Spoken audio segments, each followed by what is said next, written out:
Dito yung mga madadaanan ko guys. Pulutin ko na kay maapakan ko to bukas. Pag hindi malipat ka ba, hindi mo makita.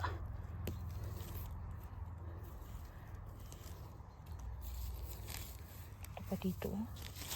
Wow.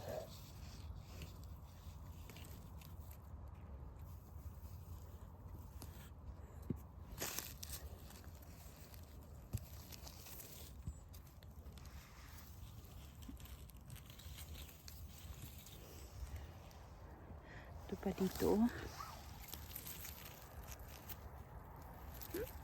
Ala ka, uy, makalingaw guys. As in, nalingaw mo. If you are nalingaw, if you are happy watching this vlog, please like and subscribe. If you are not happy, you are on the wrong channel guys. Lipat kayo sa kabila. Ibang channel siguro ang nararapat para sa inyo.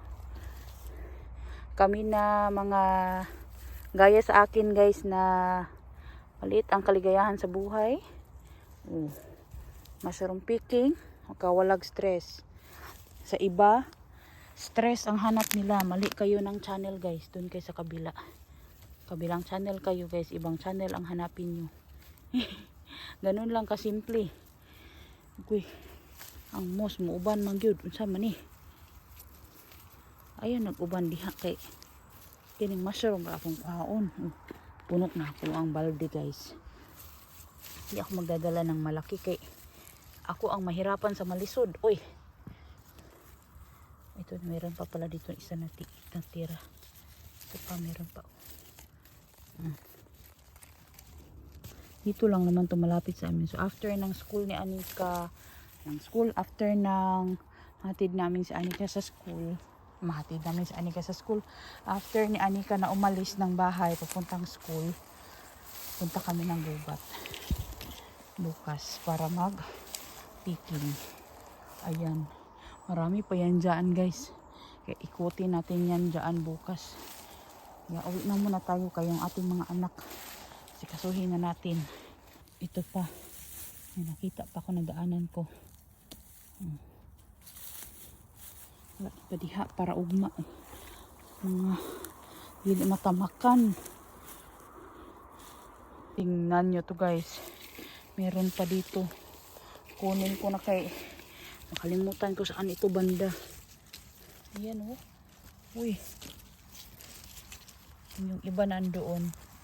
Alam ko paano papunta. Itong dito pag papuntahan ko to bukas baka makalimutan ko na. Kaya ngayon na kuhanin ko na to. Hindi na natin to pagpabukas. Gwapa guys oh. Limpyo kaayo na si Auntie Shante. Auntie Shante. Ito pa dito sa taas oh. Yung naghahanap na malalaki daw ang mushroom. Unsa pa kadagko imong gusto ante? Kini si Auntie Shante, dagko na kini siya. Dagko na ni guys. Pero meron pa ako mga malalaki na nakukuha nito na ganito noon. Depende talaga sa lugar, yung mga lugar na yun guys, as in harvest na yung mga forest. And wala na.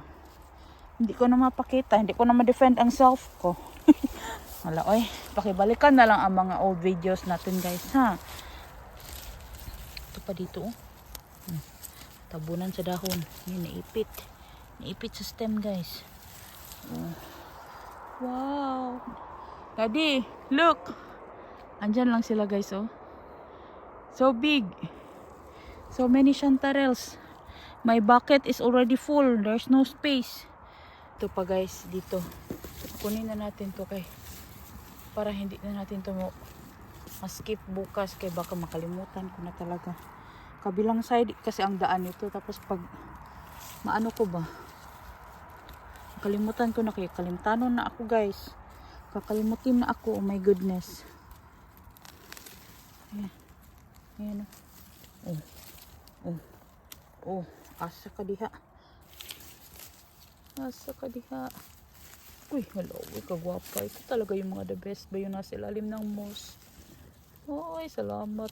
Kahit yung pinagbebentahan ko noon guys na Vietnamese, tinatanong niya palagi kung yung mga mushrooms sa ilalim ng moss kasi yun daw yung the best. Yan, puno na yung aking balde guys. Yan. Hindi na ako magdala ng mas malaking balde kay mahirapan ako guys. Tsaka marami na rin akong lilinisin. Kung anong meron dyan sa unahan, bukas na lang natin hanapin.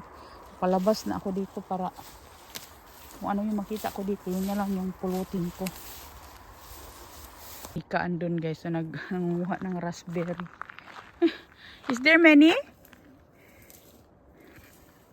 Ay, sobrang dami nang nakuha ko. Ay, punong-puno guys. Uwi na kami ng bahay. Oy. Anika, let's go home. Tomorrow again.